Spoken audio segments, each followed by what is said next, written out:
أهلا بيكم في حلقة جديدة. النهاردة هنتكلم عن سر من أسرار الفراعنة، سر أخضر، حكايتنا عن الملوخية. بس طبعا قبل ما نغوص في التاريخ، ياريت ما تنسوش تشتركوا في القناة وتفعلوا جرس التنبيهات عشان يوصلكم كل جديد مننا أول بأول. يلا بينا نرجع بالزمن آلاف السنين لورا. تخيلوا كده نفسكم في وادي النيل أيام الفراعنة العظام. بين جدران القصور الضخمة دي كان في سر بيتهمسوا بيه، سر قوة الملوك وصحتهم الجبارة. يا ترى إيه الأكلة دي؟ الأكل اللي كانت مقدسة لدرجة إنها كانت حرام على أي حد من عامة الشعب مجرد إنه يدوقها؟ فكروا كده إيه ممكن يكون؟ طيب، جه الوقت اللي نكشف فيه الستار عن السر ده. هنتكلم عن أكلة كانت خط فاصل، خط بيفصل بين الملك وبين أي حد تاني في المملكة. سر ملوك وادي النيل. مستعدين تعرفوا الإجابة؟ الإجابة بصراحة أبسط بكتير من ما أي حد فينا ممكن يتخيل. الأكلة دي هي الملوخية. أيوة، ما تستغربوش، طبق الملوخية اللي كلنا بنحبه وبناكله النهاردة كان في يوم من الأيام هو جوهرة التاج على سفرة الفراعنة، أكلة للملوك وبس. والحكاية ما بتخلصش هنا. الدليل الأكبر على مكانتها دي كان في اسمها الأصلي. زمان ما كانش اسمها ملوخية، لا، كان ليها اسم تاني خالص، اسم فيه هيبة كده. كانوا بيسموها ملوكية. وكلمة ملوكية دي مش مجرد اسم وخلاص، لا، دي كانت صفة، معناها ببساطة الحاجة بتاعت الملوك.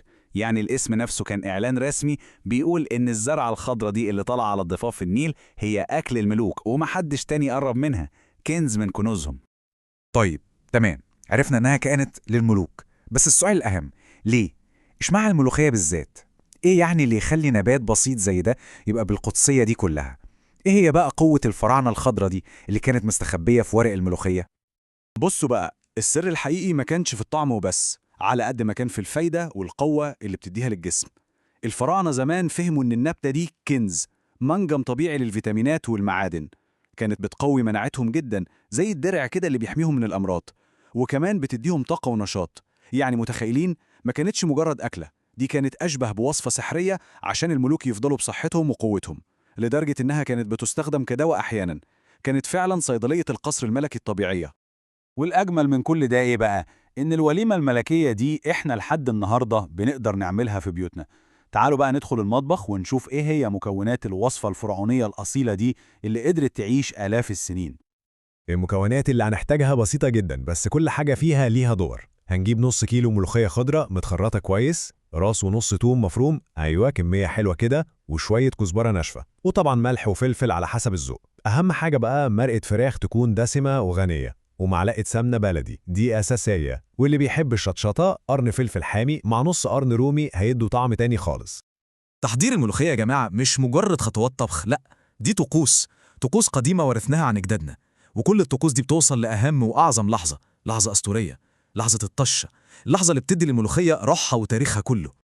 طيب نبدأ إزاي؟ الموضوع بيبدأ بهدوء. هنجيب الحلة ونحط فيها المرقة ونظبط الملح والفلفل الأسود والفلفل الرومي ونسيبها على النار لحد ما تغلي. وأول ما تغلي ننزل بقى بالملوخية بتاعتنا ونقلب كويس، نقلب على طول عشان كله يتجانس وما يتكلكعش.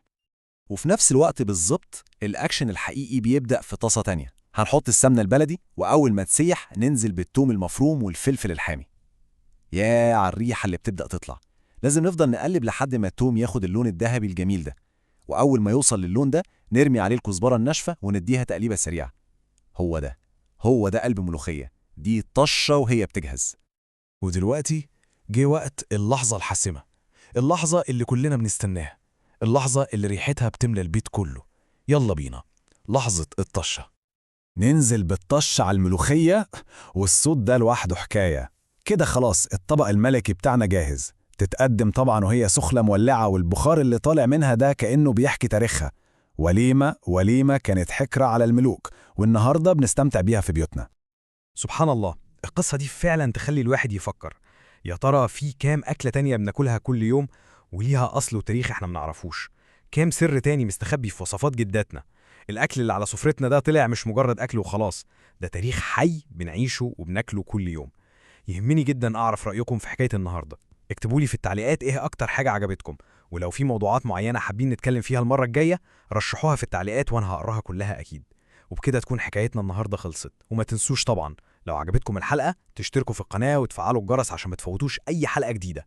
ولحد ما أشوفكم في الحلقة الجاية أتمنى لكم كل خير في رعاية الله.